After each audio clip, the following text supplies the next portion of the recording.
Now, it's interesting because I don't think that you looked over the readings before we chose today. But this is very profound. From the book of the prophet Jeremiah, they will in those days no longer say, the ark of the covenant of the Lord. They will no longer think of it or remember it or miss it or make another. What a strange thing to say. The Ark of the Covenant was God's presence among his people. It's what they had with them as they went through the desert. It's what they had when they crossed the Red Sea. It's what led them into battle. This was like the most important thing. And Jeremiah says, oh, but in that day, they're not going to talk about it. They're not going to think it. They're not even going to miss it. Well, that is a foreshadowing of Jesus. If you go to the last book of the Bible, the book of Revelation, in chapter 11 says, and then I saw the Ark of the Covenant. Now, unfortunately, because we break the Bible down in chapters, but it was not written in chapters. They didn't have chapters and verses, all right? We put those in later to help us study. But the very next statement, then I saw the heavens open and I saw the Ark of the Covenant. And you got to know that everyone is going to say, oh, please tell us about the Ark of the Covenant. We want to know because it's been missing for like 500 years. Where is the Ark of the Covenant? Is it okay? And St. John says, then I saw the Ark of the Covenant.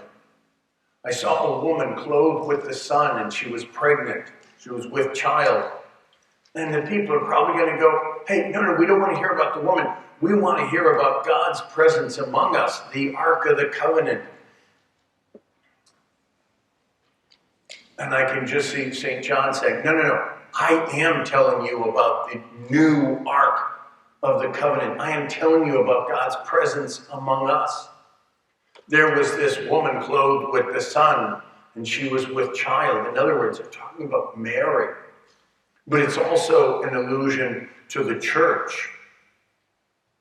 But it is very much speaking about today for Gia. When she will receive Jesus, not simply into her heart or not simply in her ears, but she will receive Jesus, body and blood, soul and divinity, on her tongue and into her mouth and into her stomach. And that presence of the Lord will just permeate her whole being. We don't always think about this.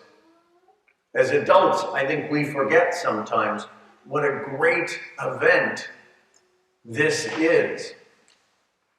God chooses to make us an Ark of the Covenant. God chooses to dwell within us. Gia, at baptism, you became a temple of the Holy Spirit.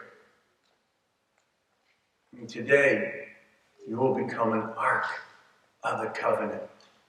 This is truly a great, great day. And again, to adults, the reading from Jeremiah goes on. At that time, they will call Jerusalem the Lord's throne. They had 2 angel statues on the top of the Ark of the Covenant. And that was where the glory of the Lord would come down and reside. The seat of mercy. All right? And so when we participate in Mass, when we receive communion, when we receive Jesus' body and blood, soul and divinity into our bodies and into our lives, we must become that mercy seat. We must be God's presence in the world, and we must be instruments of his grace and signs of his presence. So Gia, especially during this time of the pandemic, we thank you for being so bold as to come out and have your first communion. And we thank your parents and your family for joining us. This gives us all great hope.